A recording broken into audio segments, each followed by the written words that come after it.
Hello there, you beautiful people. Now, every great programming tutorial series always has an iconic lecture where the student creates the famous Hello World program. As the Python Bible is naturally the best course out there for learning Python, right? We're going to build one of our own. So by the end of this lecture, you're going to know three main ways to create strings, and this is going to give you plenty of flexibility when working with text in your projects. You're also going to learn what a broken string is and how to fix one, which is going to stop you making silly errors and save you a bunch of time, especially when dealing with speech. And finally, you're also going to learn how to print text to the screen, which is a great tool for creating any user interface for your scripts and updating your user about what's going on. These are the fundamentals for any work you're going to do with text in Python in the future, so I hope you're as excited as I am to get started. Let's boot up idle and get into it. Alright, so the first thing that I'm going to do is I'm going to scoot up here and create another Python script, save that in the desktop Python Bible, and I'm going to call it hello_world.py. So now that that's there, we've saved that script, we're all good to go. So how do we create strings in Python? Now, strings are very easy to create, and all we need to do is open up a double quote or a set of speech marks and then type some text inside and close the string with another set of double quotes. So, for example, if I created a string that's, that said hello, that's how we do it. Pretty easy, right? We just have some double quotes, some text inside, close the double quotes, and that's it. Now, as you can see, idle has turned our string green to help us identify strings at a glance and also detect if something isn't quite right. Now, just like numbers, we can store strings inside variables. So let's create a box or a variable called name, and I'm going to assign that the value of Ziad, which is my name. And basically, this is just going to take the string called Ziad and store it in a box called name. Now, we're expecting this box to hold data with the type of string, right? We're expecting it to hold string data or text data. And we can confirm that by printing out the type. So let's print the type of name. And when I run this, we can see that Python tells us that it comes out with str or string. Okay, so that's simple enough. Let me try and give you a bit more of a complicated example. What if we wanted to save a string called message and set that equal to something like John said to me, I will see you later. Oh. Now, can you see why Python's text highlighting is so useful? We can see here that we've got a string and then something broke here, right? The string hasn't continued because you can see the color change. We seem to have a string here, then something messed up, and then kind of another string at the end. So what's happened here? Well, this is what we call a broken string, and we can see this because the string isn't green anymore, right? Now, the reason for this is because we closed off the string by using the second set of double quotes, even though grammatically that's correct, isn't it? Like if you need to put speech within speech marks. So the way that we can fix this is instead of opening the string with double quotes, we can open them with single quotes, which is basically just the apostrophe on your keyboard. So if I put an apostrophe there, and I put an apostrophe there, that's all fine now. Now, can you see how useful this is? We can basically open strings with either double quotes or single quotes, depending on the punctuation that we're expecting to be in the text. So now we've just got a string that says, John said to me, quote, I will see you later. So that's really, really useful, right? And also, congratulations. You've not only just learned two ways to create strings, you've also just fixed your first broken string. You must be a genius, right? Okay, so what if we have a really long piece of text, like a paragraph from a book or text in an email?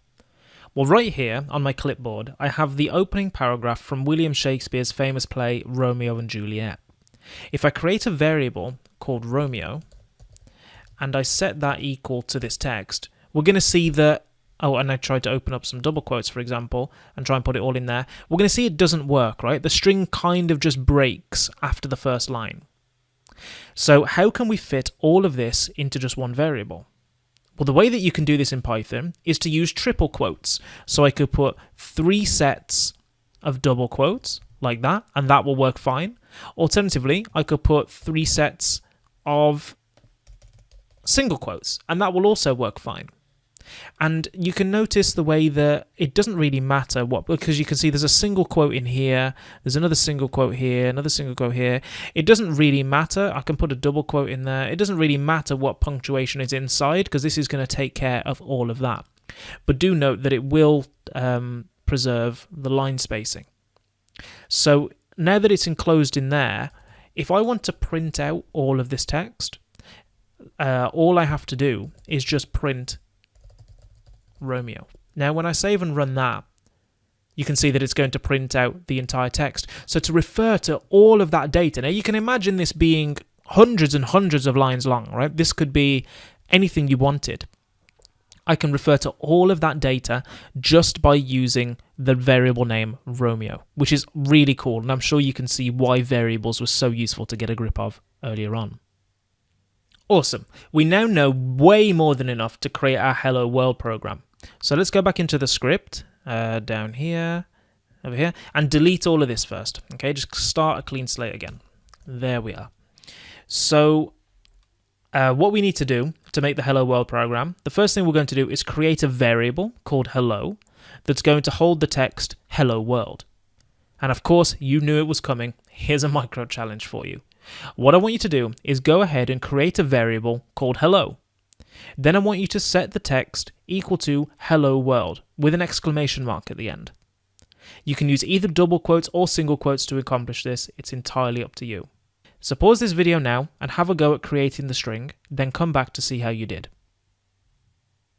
How'd you get on? Did you manage it? Well, if you did something like this, hello equals Hello World, with an exclamation mark, then fantastic. Well done. You really are a fast learner if you got that, because now you know pretty much how to create strings. So all we need to do now is create the famous Hello World program is print this text to the screen. Sounds easy enough, right? Well, here's another micro challenge for you. Go ahead and print the hello variable to the screen and save and run your script to watch the computer say hello. Then unpause the video to see how you got on.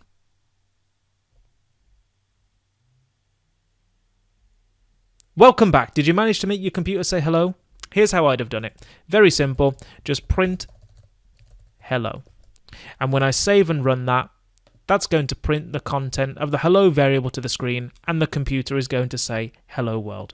So congratulations, you've just created the world famous Hello World program in the Python programming language. Well done.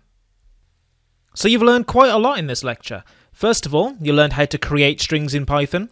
Python makes creating strings super easy, and in fact gives us 3 ways to do it. You can use single quotes, double quotes, or triple quotes, depending on your needs. You also learned how to detect whether a string was broken using idle's convenient syntax highlighting, and also learned how to fix our strings if they do get broken. You then created the legendary Hello World program in Python by using your knowledge of variables to print text to the screen, and you can now class yourself as an official Python programmer. Epic. I'm happy to say you're now well on your way to mastering strings. Well done. Up next, we have a couple of coding challenges to test that you know how to print text to the screen and that you know how to fix broken strings. After that, we're going to create the Hello You project, where we'll be building a program that tells us all about you. We will learn about things such as getting user input, which is always useful, and you're also going to learn string formatting, which is great for automating text creation. These are things which you really don't want to miss, trust me. So I bet you're super excited to smash through those coding challenges and get to the next lecture. So I'll get out of your way, and I'll see you in the next video.